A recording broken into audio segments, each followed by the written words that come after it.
Olá pessoal, espero que todos estejam bem nesse momento que estamos vivendo. Meu nome é José Antônio, eu sou do NEP Gesiel, da cidade de Vinhedo, e estou aqui hoje para poder falar sobre o capítulo 19 do livro da Esperança, onde Emmanuel intitula a lição de hoje como sendo companheiros mudos, ok?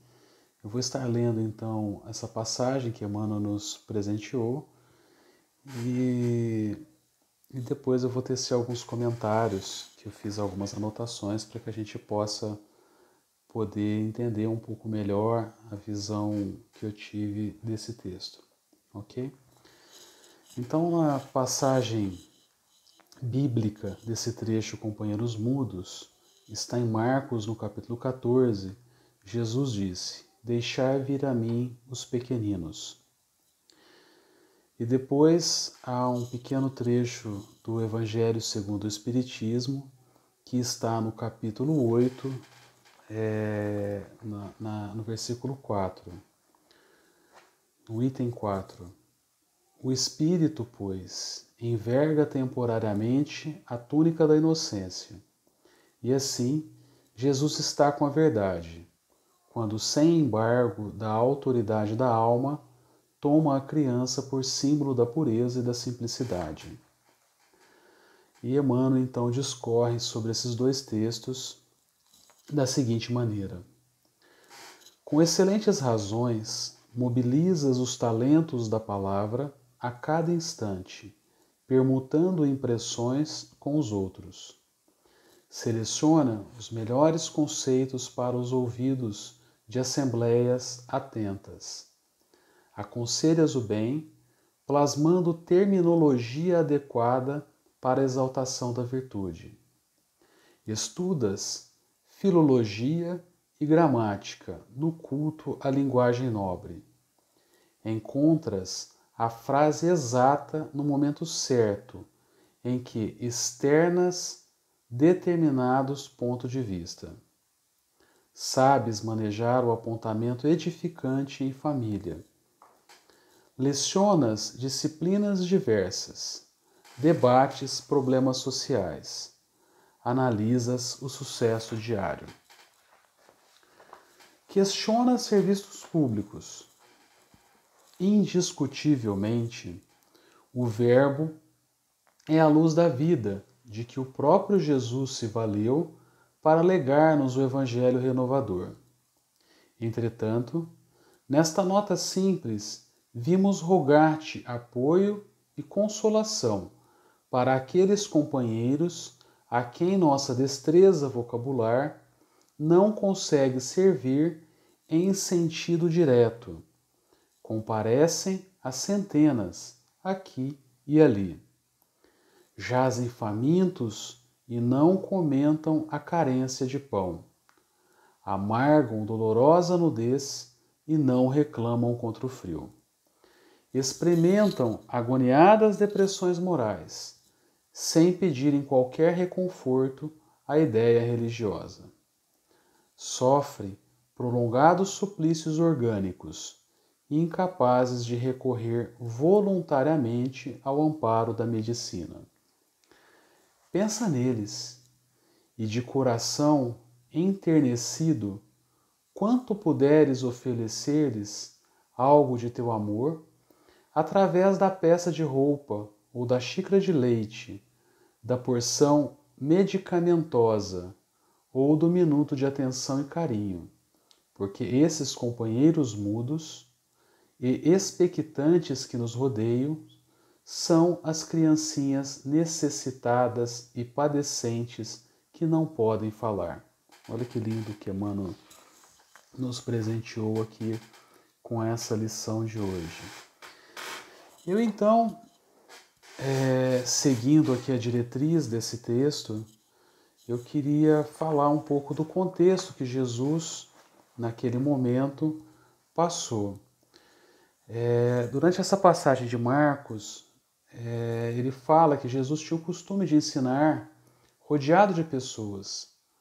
Marcos diz isso no versículo 10 dessa mesma passagem. Este era um costume dele.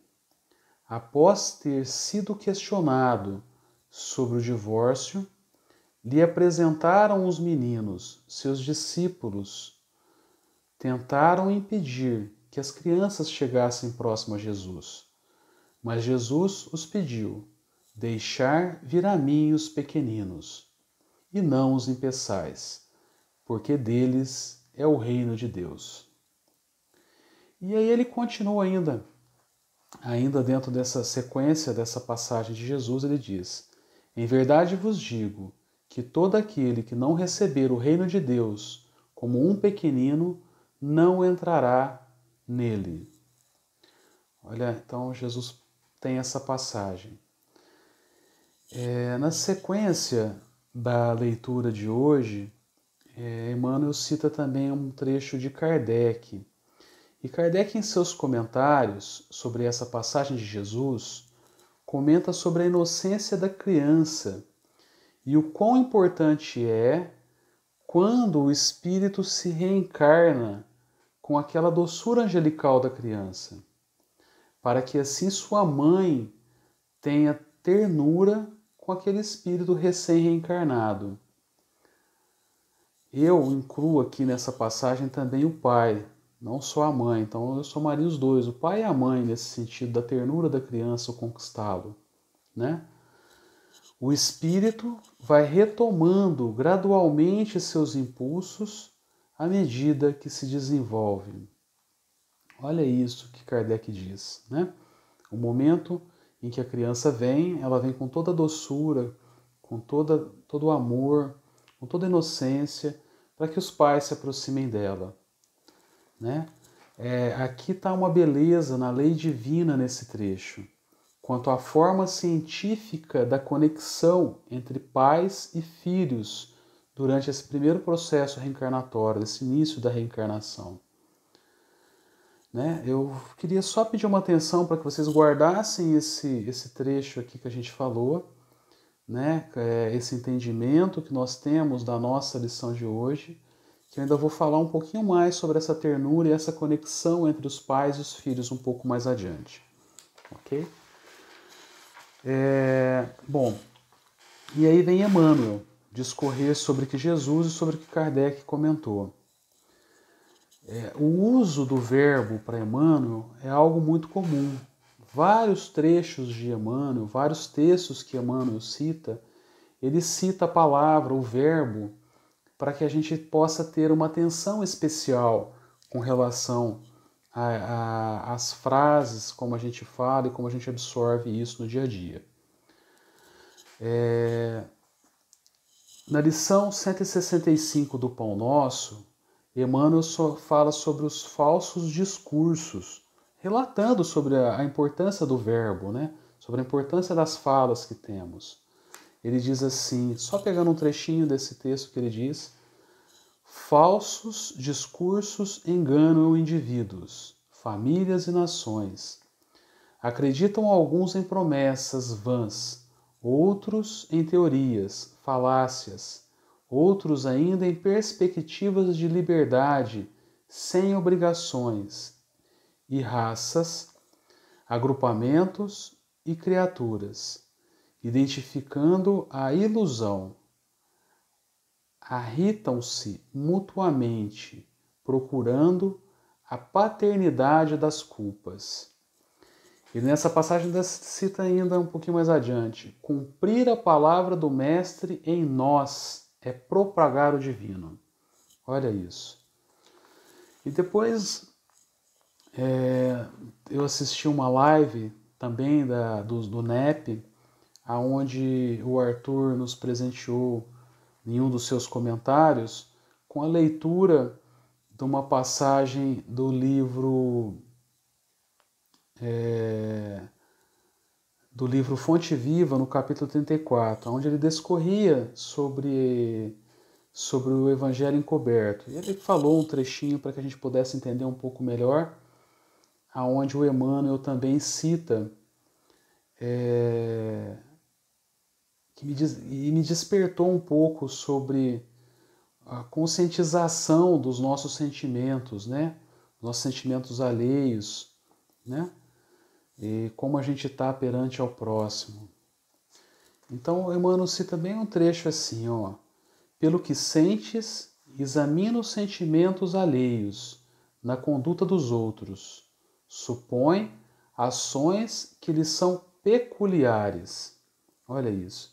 Emmanuel primeiro fala do verbo para nós, fala da importância de como colocamos as palavras para o outro, e depois ele fala também da importância da conscientização nossa para o entendimento do nosso próximo. E isso eu vou fazendo um link aqui agora para chegar no texto que a gente está falando.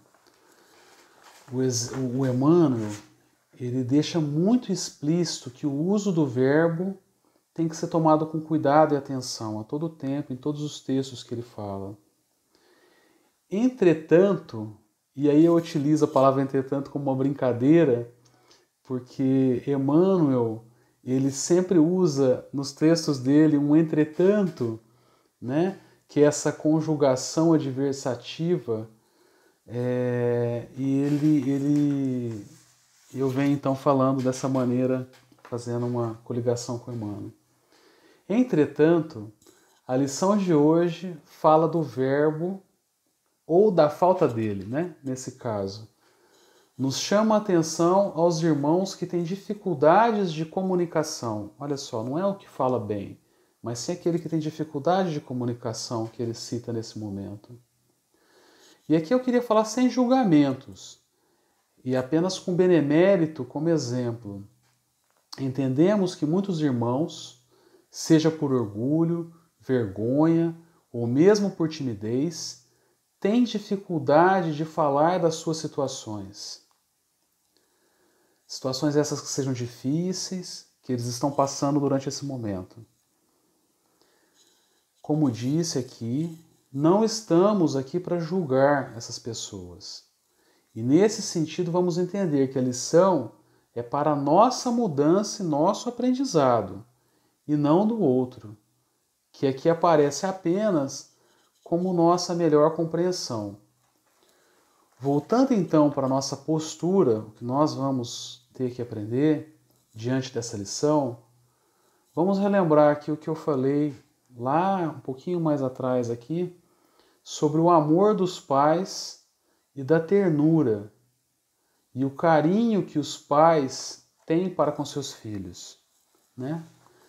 Emmanuel nos chama a atenção para os companheiros mudos e os coloca na lição como os pequeninos necessitados e padecentes que não podem falar. O amor dos pais para com seus filhos tem todos os dias em suas fases de crescimento o entendimento de monitorar os seus passos, né? O pai, a mãe, todos os dias lembra as crianças da hora da refeição, da troca de roupa e os mantém aquecidos do frio, os ajudam a levantar quando caem e cuida deles quando está com febre, resfriado, quando está com dores cólicas abdominais, acalenta os corações dos filhos, né? Naqueles momentos de tristeza, nos momentos em que os filhos têm perda, nos momentos em que eles se socializam com as pessoas, e ajuda essas crianças na reconstrução das emoções. Esse é o papel dos pais, né? Perante as crianças. E aí, nesse estudo, o Emmanuel faz uma ligação da lição do Cristo sobre os pequeninos com a lição de Kardec, sobre a conexão pais e filhos no início da reencarnação, né? Então, esse link proposto por Emmanuel nos chama a atenção para sermos mais sensíveis com o nosso próximo, para identificarmos nos nossos irmãos aqueles que por qualquer razão não se expressam quanto às suas dificuldades, né? Então vamos tentar entender esse ponto que o Emmanuel nos diz. Emmanuel, fazendo uma conexão entre o que Jesus falou sobre as crianças, vem depois o Kardec e fala sobre a conexão reencarnatória das crianças com seus pais, essa parte científica que a lei divina nos permite fazer com que os pais possam amar essas crianças, e ele discorre sobre esses irmãos que temos no dia a dia, com as dificuldades de fala que eles têm, para que sejamos atentos a isso, né? E aqui eu estou fazendo uma conexão aqui com essa sensibilidade que possamos ter com relação a esses irmãos que têm essa dificuldade da palavra. Então nós, enquanto seres, já com esse pequeno entendimento, vamos olhar à nossa volta com olhos de pais ou mães e identificarmos assim as dificuldades que nossos irmãos estão passando. Mas com os nossos corações limpos, sem julgamentos para com esses nossos irmãos. Quando estivermos na frente desses nossos irmãos ou de outro ser humano, vamos ser um outro ser humano. Ser humanos nós também que falhamos, ser humanos nós também que temos esse orgulho de às vezes termos essa dificuldade de falarmos. Então esse é o momento de refletirmos de que maneira possamos ter essa sensibilidade no nosso dia a dia, de olharmos à nossa volta as pessoas com quem convivemos, seja familiares, seja as pessoas do nosso trabalho, seja as pessoas do nosso convívio social, que tenhamos essa sensibilidade de ter a mente aberta, de enxergá-los como crianças em alguns momentos de dificuldade, porque todos nós podemos passar por esses momentos, tá? E para finalizar, eu queria contar uma história que talvez muitos já devem ter ouvido, né?